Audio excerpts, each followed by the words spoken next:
let me kind of give a bigger picture question here about the O'Hare market and maybe even Elk Grove more specific. So you've been in Elk Grove for over 20 years now. You've been doing exactly what you're talking about here longer than anybody else in that market.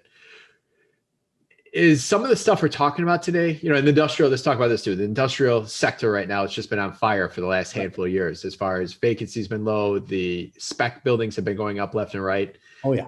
Elk Grove's landscape has changed dramatically since you've started doing business there.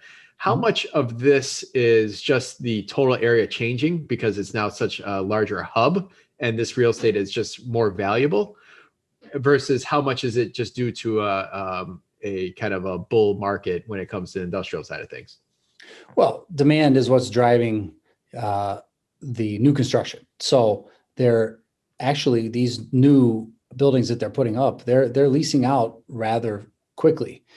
So the demand is there, and that's why you're seeing a lot of the developers pay a premium for sites, and they have to also get creative because there's only so many parcels that they can put together to offer, 200,000, 300,000 square feet, which is kind of their sweet spot when it comes to that. So those sites require assembling even residential properties.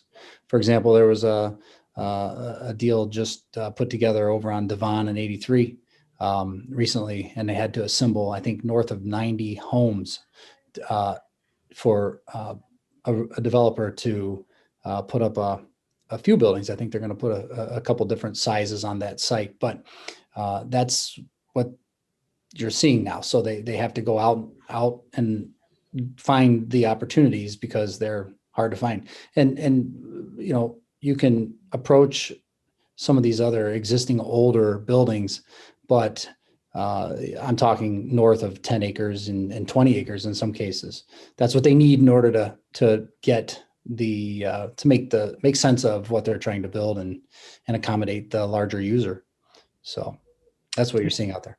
I love in the space that you play in. So under 20,000 square feet, I always tell people they're not going to build them like that anymore. Know that. No. Even the newer construction buildings that's been built in the last 10, 15 years by some of the developers like Golo and stuff like that, those are just way more expensive. They just can't build them affordably small anymore. So if you have these smaller buildings, I think the demand or the inability to reproduce it is always going to continue to help improve those values.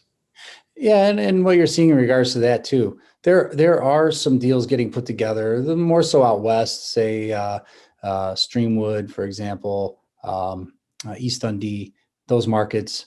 You're seeing builders actually, and even DuPage County, Carroll Stream, for example. Some of these markets are seeing your smaller buildings being built to service your distribution. I mean, your truck repair guys primarily, because there's a lack of that inventory and there's such a demand. So they're paying, for a 10,000 square foot building, they'll pick up 3 or 4 acres, and they'll easily spend well over 150 a square foot to build that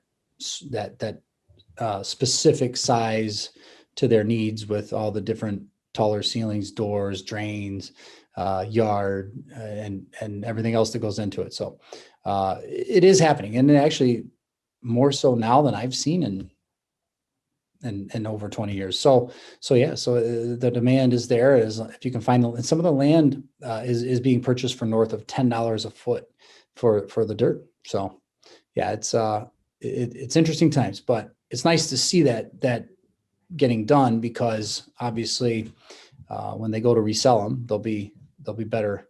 There'll be newer precast selection out there to show and hopefully trade down the road.